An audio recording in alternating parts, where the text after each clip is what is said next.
Hey friends, welcome back to Jenifood and my kitchen. Today we are making a staple recipe for all my gluten-free people. We are going to make a gluten-free pie crust, but we're not stopping there. We are going to fill that baby with my favorite cherry crumble pie. This will be one of those recipes that you want to keep in your back pocket because you can fill this crust with just about anything. Quiches, other types of pies, anything that goes in a pie crust can go in this crust. So let's get baking. All right, friends, let's talk ingredients. First off, for our pie crust, I've got 1.5 cups of gluten-free flour. I've got in that little dish right there up front, I've got 2 teaspoons of sugar, a 1/2 teaspoon of salt, and a 1/2 teaspoon of baking powder. Right behind that, I've got 1 stick of softened butter, which got away from me a little bit, but honestly, that's okay. We want to use softened butter, not necessarily melted in this recipe, but it's gonna be fine. In that little dish up front, I've got 2 tablespoons of water and 1 teaspoon of vinegar, and then, of course, I've got 1 egg. And I'd just like to say, I included this King Arthur flour just to show you which type of gluten-free flour that I find makes all my recipes come out the best. I've been using this for a couple of years and I use it for anything that I need to do gluten-free, whether that's for family or clients. All right, in the middle, we've got our cherry pie filling, which I live in northern Michigan, so I have access to really good cherries. I went to a local orchard yesterday and got a bag of their frozen red tart cherries, and that's a 24-ounce bag. I've got 2/3 cup of white sugar, 1 teaspoon of vanilla, and 1 teaspoon of almond extract, which if you ever want to know what it is, what that quintessential flavor of cherry pie, it's the almond extract that gives cherry pie that specific flavor. And then I've got 3.5 tablespoons of cornstarch. Now I'm using just an organic cornstarch. I don't use arrowroot for this recipe. I've never tried it. I just find that I've always used the cornstarch, and so I'm gonna stick with it until I have the time someday to test that. And then lastly, we've got our topping for our pie. That's 1/2 cup of gluten-free oatmeal, 1/2 cup of gluten-free flour, a 1/2 cup of brown sugar, and 6 tablespoons of butter, again, softened. Let's put them together.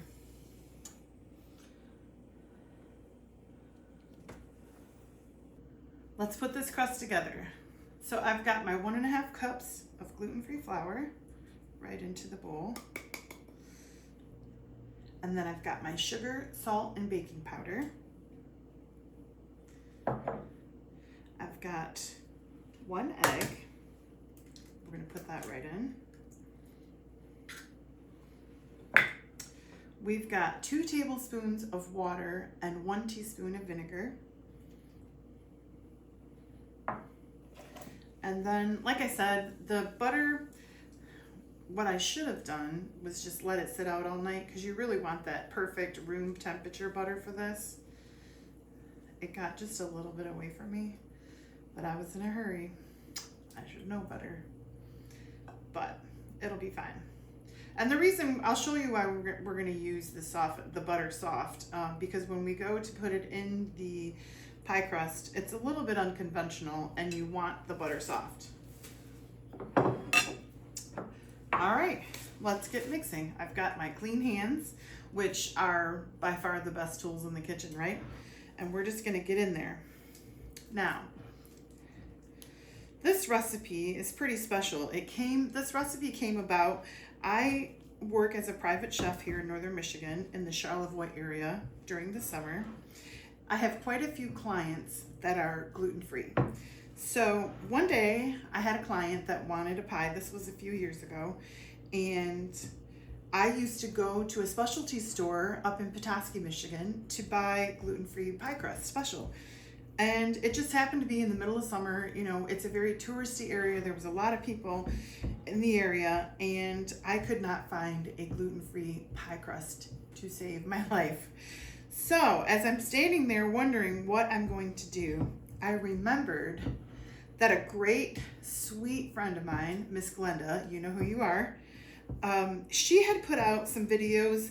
She is a Pampered Chef representative, and she had put out a video showing an old-fashioned pie that you make the crust right in the shell and then you fill it. Well, as I'm standing there wondering what I'm going to do, I remembered that because my thought was, how am I going to roll out a gluten-free pie crust like that? It just doesn't, that gluten-free flour does not behave the same way that regular flour. So with that in mind, I came home and I worked on it a little bit. It took me a few tries, but I came up with this crust that you don't roll, and I'm going to show you. We're almost done. I'm going to get the rest of this flour, try and clean this bowl. I came up with this recipe, and I'm telling you, I've had clients say, I can't even tell the difference. I would never guess that this is gluten-free. So that's when you know it's a good recipe. Our pie crust is done. I'm going to go ahead and show you how I put just a little bit of olive oil down in the pan. That way when we go ahead to serve our pie, it's not sticking to the bottom. And then I'm going to show you exactly how I piece all that dough off and how I press it into the middle and up the sides. Now I'll periodically check. You'll see me lift the plate up, and then I'll check through the light to see if there's any spots that we need to patch, and I'll be right back with you.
Looks nice. I used to wonder for years how somebody makes that beautiful edge. My grandmother used to make the best pies. We are definitely a pie family. My husband loves any kind of pie. I think apple is his favorite, or coconut cream. His mother used to make a wonderful coconut cream pie. My dad is a cherry pie man. So, and an apple. He loves apple pie too. So we'll make that last, oops. And there you have it. There's our crust ready for our filling. We're gonna get started on that filling. So I'm gonna turn my pan on to about medium high. It's a 4 on my stove, which goes up to a 6, so. And to that, I'm gonna go ahead and add the whole bag of frozen cherries. Look at how pretty those babies are. And then we've got 2/3 cup of sugar,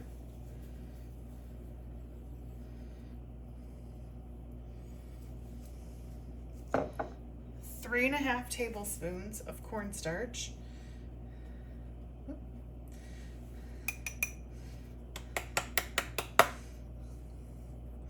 come on cornstarch, get into the pan.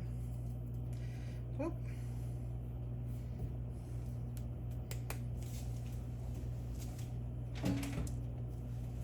And then we've got our 1 teaspoon almond extract and our 1 teaspoon of vanilla.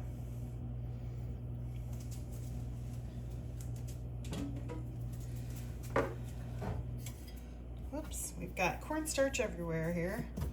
All right, we're going to just start to move these around. Now these cherries are frozen, so once they start to kind of melt, that liquid is going to come out of them, and that's what's going to make our filling. So we're going to go ahead and just kind of watch these cherries. Once you see this mixture start to thicken, turn it down a little bit, make sure it thickens completely. I have actually been in a hurry. I was in a hurry one day and I did not get this filling all the way thick. And so when I went to put it in my pie crust and I put my crumble topping on top, the crumble topping actually kind of sunk down into the liquid because it wasn't thick enough to support that topping.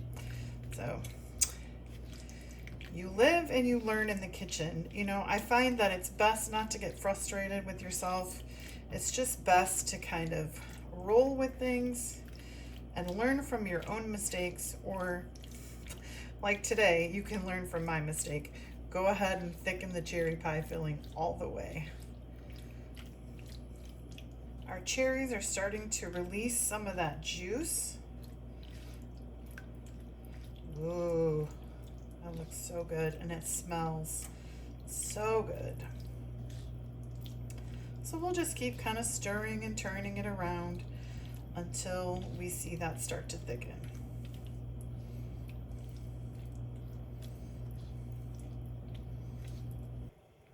All right. As you can see, it's starting, when I move the cherries, it kind of is starting to get thicker. We don't necessarily want to cook it very long at this point. You don't want it to burn or anything like that. In fact, I'm going to go ahead and turn that down and let this kind of do its thing for another minute or so. And then we're going to let this cool slightly while we get our topping made for this cherry crumble pie. This is going to be so good. I wish you could smell it. And that right there is exactly how you want it. Our topping is going to sit nicely on that. We're going to go ahead and just let this cool while we make our topping.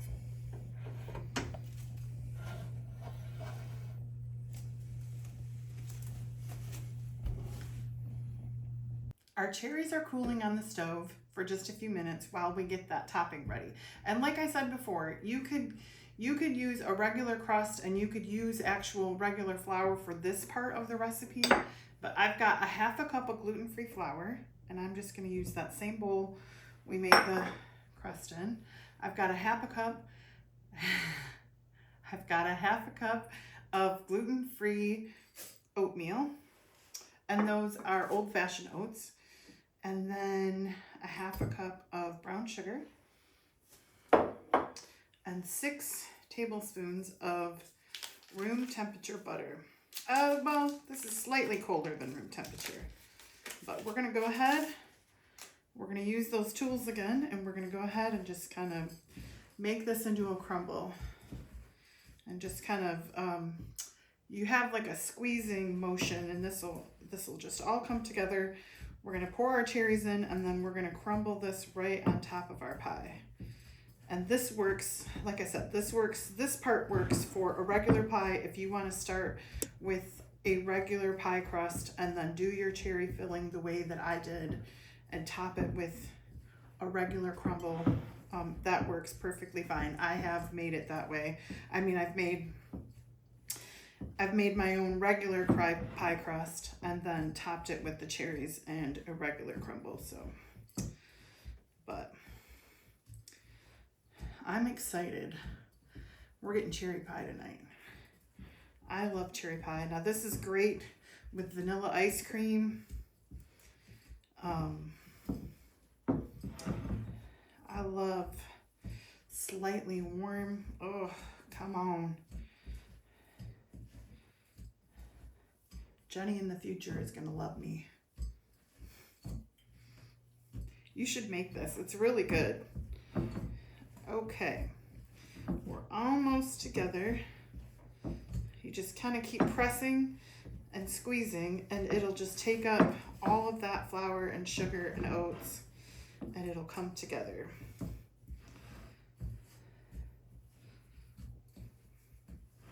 I've already got my oven preheated to 350, and we're gonna go ahead and let this cook for an hour. All right, our crumble is ready to go. So we'll just kind of set that to the side, bring back the pie crust.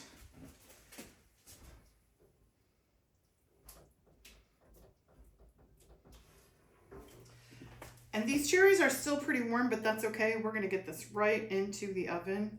So it doesn't have to necessarily cool all the way before you add this, in case you're wondering. Ooh, come on, get all that cherry goodness off there. This smells incredible. Okay. Make sure we've got all of that cherry, and I'm just gonna kind of smooth and push that. Now this pie will go ahead and settle itself as it cools. You'll get it to bubble. I can't wait for this. And then we're gonna take our crumble, and we're just gonna grab little pieces, and we're just gonna crumble it, just like it sounds. It's a crumble.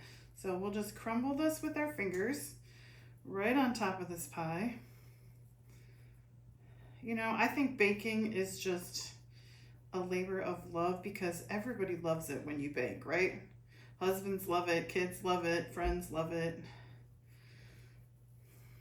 Baking is a total labor of love. So it just, again, this part doesn't have to be perfect. You can see I'm grabbing maybe like nickel dime sizes, and I'm just kind of squeezing them, pinching them off with my fingers, and kind of just placing them around the crust. And this pie comes together, I mean, relative, as for making a pie from scratch, this comes together pretty quickly. You know, one nice thing about using cherries is you don't have to cut them. You can kind of just open a bag and put them right in the pan. Same thing with blueberries. I love to bake with blueberries for that same reason, that there's no chopping involved.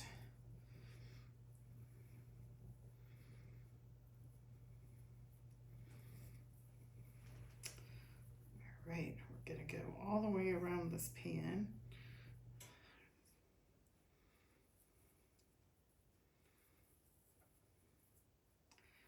And I make this crumble for a few different type of pies. In the late summer when peaches come out, I love a good peach crumble pie. I think I said that. You know I love a good, I can't stop talking about how much I love crumble pie, so you know I love it.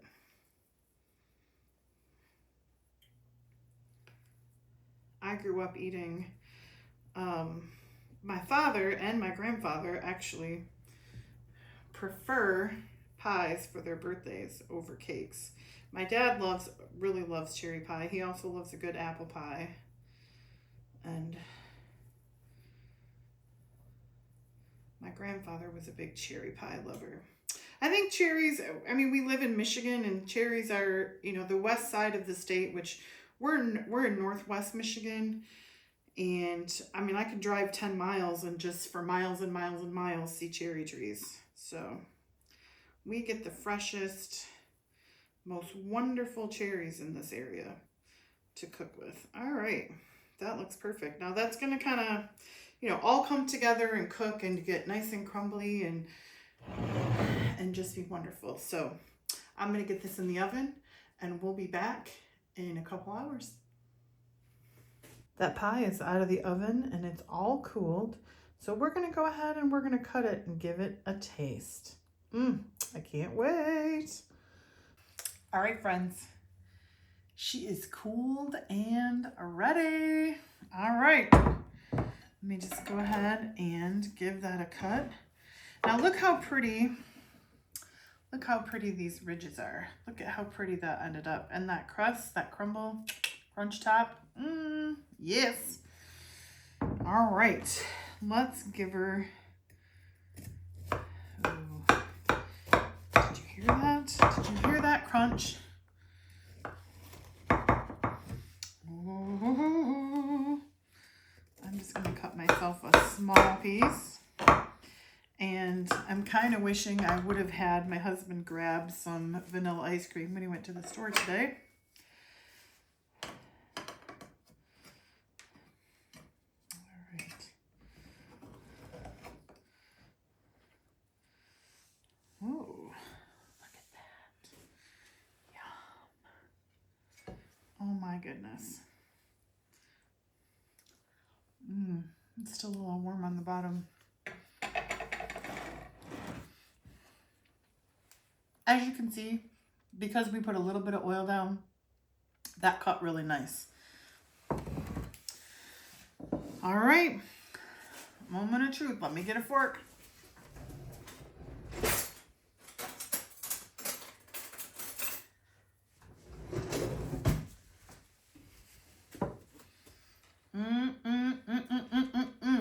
Ain't nobody gonna be mad. I'm so very excited.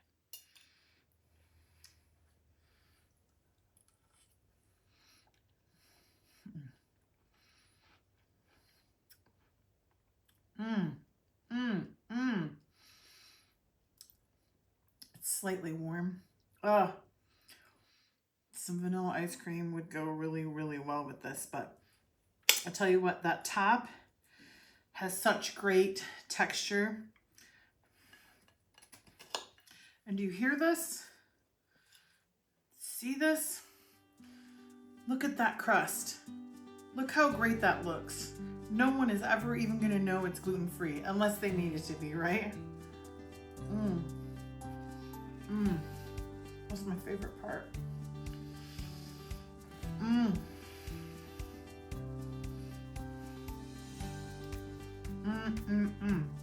Oh my goodness. That has such a great texture for gluten-free. All right, one more bite and then we'll sign off.